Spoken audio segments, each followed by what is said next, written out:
Welcome to the Citizen Compass Newsroom. Today's news. Daymar Mile of Mayhem, inter-org racing event. On Sunday, the 22nd of March, 2956, the Daymar Mile of Mayhem got underway as 4 organizations divided into 11 teams competed on the first leg of the Daymar Rally route between Shubin SCD1 and Eager Flats. It was a treacherous rally, and although it represented only 1/5 of the full Daymar Rally course, the route was packed with obstacles like canyons, hills, and a formidable mountain range that stood between the drivers and the finish line. Raw speed alone would not be enough here. Victory would go to the team that found the smartest path. Conception of the race. The story of how this race, or rather rally, came to life is somewhat unexpected. Racing is already a popular sport, and the United Space Confederation, USC, has hosted small racing events in the past, most notably Maxon's Mile of Mayhem on the Horizon buggy track. Joining the Grand Daymar Rally had long been discussed, but nothing serious had materialized yet. Another Maxon's Mile of Mayhem was slated for early this year, hosted by its namesake, Jackal Maxons. Unforeseen circumstances forced a cancellation, much to everyone's dismay. Rather than go without racing entirely, a new event was conceived. Since the USC had already been exploring the idea of entering the Daymar Rally, a shortened version of the course seemed like a natural starting point. The notion of inviting another org, the Elysian Alliance, a recent diplomatic partner, was also raised, and with that, the event began to come together. For a time, it looked like a straightforward 2-org affair.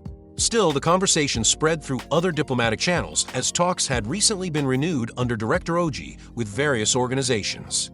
Notably, the Cosmic Coalition, which, as it turns out, had been planning a similar rally with their friends of the GWE gang. Once those threads connected, all 4 organizations quickly joined forces, and the Daymar Mile of Mayhem was born. The rally rules. The rule set was designed to mirror the Daymar Rally as closely as possible, with a handful of deliberate adjustments. The goal was for this event to serve as a practical first step, a dry run, ahead of entering the actual Daymar Rally the following year. As such, the route would follow the first leg of the Daymar Rally from Shubin to Eager Flats, representing 1/5 of the full Daymar Rally route. Team compositions would also closely follow those of the Daymar Rally. 1 driver with an optional co-driver, 1 pilot with an optional co-pilot, and 1 security fighter to escort both. The chosen vehicle category was buggies, though exceptions were made to limit participating vehicles to 2 axles without restricting weight. A few additional rules were also introduced. Each team was encouraged to choose an interesting name, and each team was required to bring 1 or more items to contribute to the prize pool for the rally winners. Preparations. Hosting such a large event involving 4 different organizations required quite a few preparatory tasks. Every participating organization had to put together their teams and brief members on the rules and requirements for the race. Each participant was, of course, free to prepare themselves, and many practice races were hosted to train drivers and their scouts to find the best roads to the finish line. Beyond individual preparation, considerable organization had to happen between the 4 organizations to ensure smooth coordination and punctual arrivals on the race day. It was a monumental logistical effort, but thanks to Space Ranger Chris of the Cosmic Coalition and Lord of the Tides from the GWE gang, everything came together seamlessly, and the race got off to a flying start. The day of the race. The race literally started with a big bang, or rather a big boom. A Crusader Spirit A1 flew ahead of the starting line and dropped a bomb to signal to all teams that the race had officially begun. It has to be noted that there was an accidental bomb launch earlier that had nearly triggered the race, but thankfully, everyone involved caught on that was not the starting signal. After the proper starting signal was given, the drivers from all 11 teams immediately drove off the small landing pad at Shubin, heading towards Eager Flats, while their pilots took off from around the landing pad, moving into position ahead of their cars and beginning to guide them through the rough terrain. The first major obstacles were the canyons directly in front of Shubin. Some teams drove as straight as possible towards Eager Flats, others drove through the canyon floors to avoid the uphill slog, and others still hunted for open passages that skirted the worst of the drops and climbs. Beyond the canyons, the route flattened out for nearly half of the rally, broken only by occasional hills and other canyons. This was where the gaps started to open up. The Elysian Alliance team, piloting a Greycat MTC rather than the more common Cyclone RC, carved out a clear lead, though with many of the other teams not so far behind, slowly catching up. The mountain range in the middle of the course forced critical decisions.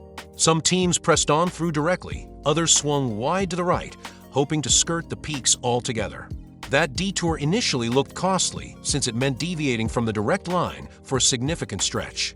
The mountain did offer passages, but they were narrow and steep, with more cliff to the left and a long canyon system to the right before the terrain would finally open up. In the end, the patience paid off. The teams that pushed through the mountains bled speed on their climbs, while those who took the longer way around emerged with momentum intact and began pulling clear.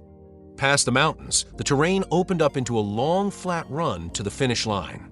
With navigation no longer a factor, the pilots settled back, and the race became a pure test of the driver's nerves, holding speed, holding line, and not giving an inch.